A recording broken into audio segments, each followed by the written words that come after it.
Boa noite, amado irmão. Que a graça e a paz do nosso Senhor Jesus Cristo esteja sobre a sua vida, sobre sua família. O texto da nossa meditação de hoje encontra-se em Lucas, capítulo 5, versos de 27 a 32. Diz assim: Passadas essas coisas, saindo, viu um publicano chamado Levi, assentado na coletoria, e disse-lhe: Segue-me.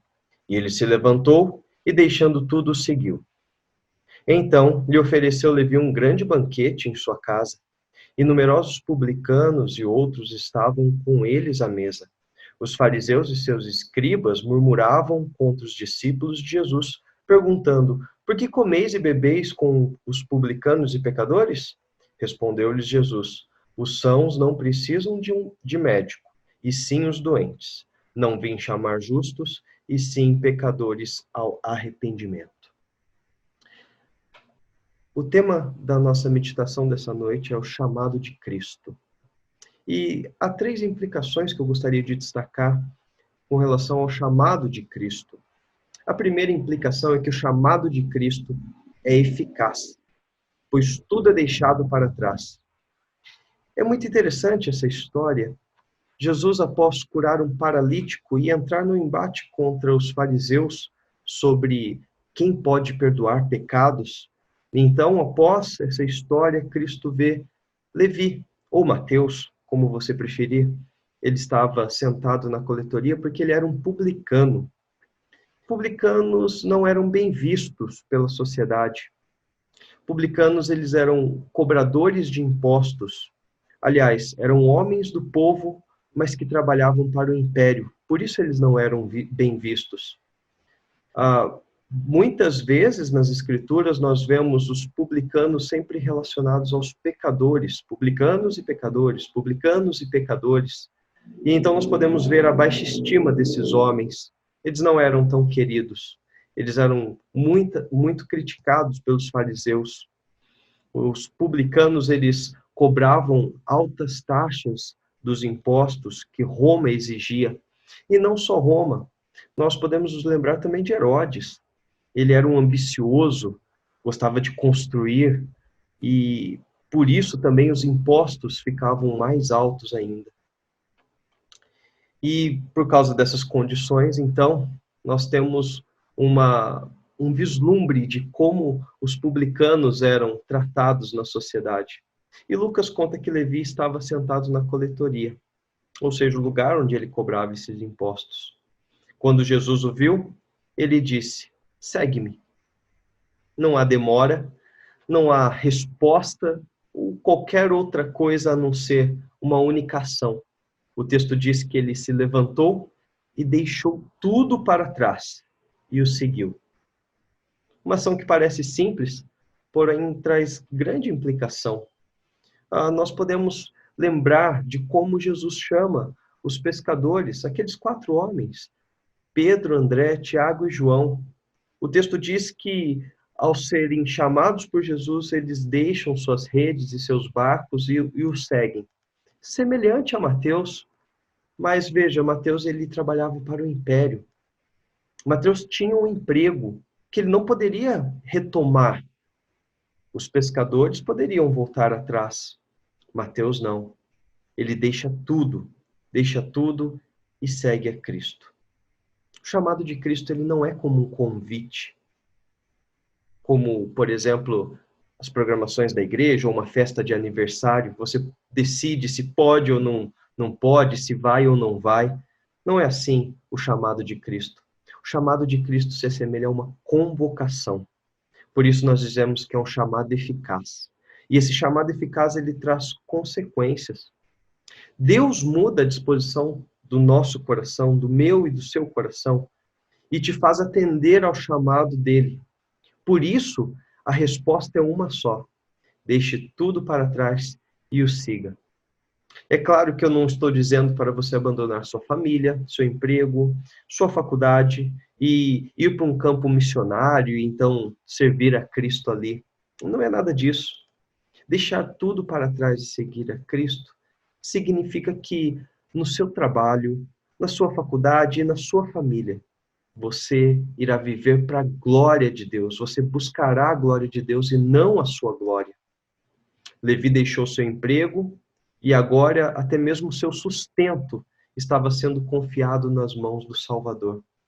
Viver para a glória de Deus resultará em uma vida que desfruta das bênçãos de ser sustentado e guiado pelo Salvador. Há uma segunda implicação. O chamado de Cristo é confrontante, pois há necessidade de um médico. Veja que Levi, após ser chamado, ele faz um banquete, ele dá um grande banquete. E o texto diz que nesse grande banquete haviam muitos publicanos. Eles estavam ali literalmente comendo lado a lado de Cristo, comendo e bebendo ao lado de Cristo. E isso causou um conflito muito grande, porque os fariseus e seus escribas, eles começaram a murmurar, eles começaram a resmungar para os discípulos, dizendo: por que ele come e bebe, ou por que vocês comem e bebem com os publicanos e pecadores? Mas veja que não são os discípulos que respondem a esse questionamento. A resposta vem de Cristo, e ele confronta os fariseus. Quem precisa de um médico? Certamente deveríamos manter um exame periódico, ir ao médico com regularidade, fazer um check-up, mas de fato, sejamos sinceros, vamos ao médico só quando estamos doentes. Os fariseus se achavam tão saudáveis, tão justos, que de fato não precisavam de um médico. Aliás, eles pensavam que não precisavam de um médico. Os fariseus achavam que tinham algum valor.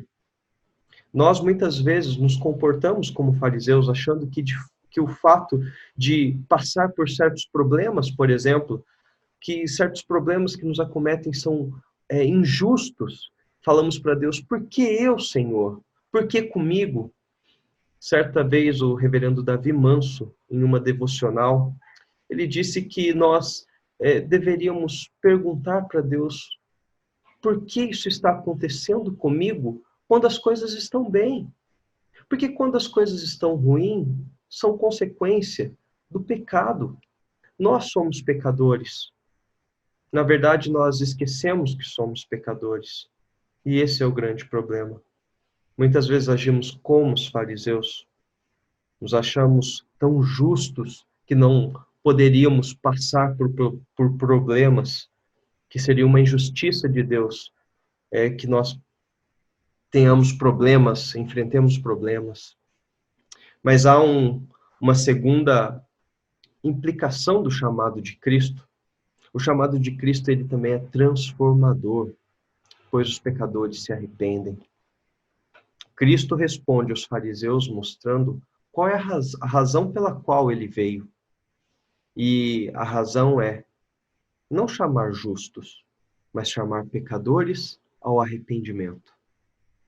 Cristo não está dizendo que os fariseus eram justos, até mesmo porque Romanos vai dizer que não existe nenhum justo, nenhum sequer. Aliás, justo só existe um, e esse um morreu por nós na cruz, morreu em nosso lugar. Cristo mostra que a sua vinda era para chamar pecadores ao arrependimento, ou seja, para que pecadores tenham uma mudança de vida, não só uma mudança de consciência, uma mudança de atitude. O arrependimento, ele não acontece uma única vez. Não é só quando nós reconhecemos a graça de Deus sobre a nossa vida que nós nos arrependemos e pronto. O arrependimento, ele é constante na vida do crente. Aliás, ele deve ser constante na vida do crente. Nós devemos agir como o salmista. Senhor, sonda o meu coração e mostra para mim aqueles pecados que estão cobertos, que eu não consigo ver, que a mim são ocultos, para que eu me arrependa, para que eu te busque, para que eu viva para a glória do seu nome. Que Deus abençoe sua vida, que Deus te fortaleça e que dia após dia você possa seguir ao Mestre, respondendo com sinceridade ao chamado, à convocação que Ele faz ao seu povo. Que Deus te abençoe, uma boa noite. Venho a ti me confessar, a minha alma descansar Sem tuas mãos, perdido estou. Guia-me por teu amor, ó Senhor, de ti preciso, mais e mais preciso, meu defensor, justo e fiel, de ti eu preciso.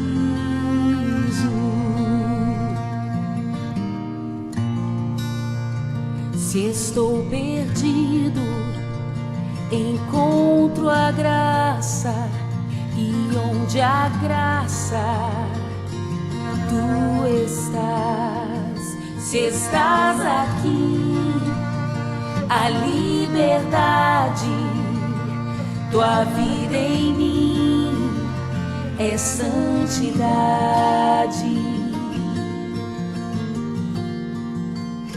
Ó Senhor, de ti preciso, mais e mais preciso, meu defensor, justo e fiel, de ti eu preciso. E quando a tentação surgir, que minha vida cante a ti, e se eu não conseguir mais suportar, teu amor me guardará. Se eu não conseguir mais suportar, teu amor me guardará.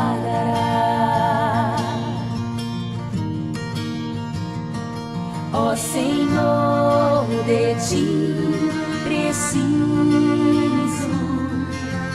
mais e mais preciso, meu defensor, justo e fiel, de ti eu preciso, meu defensor.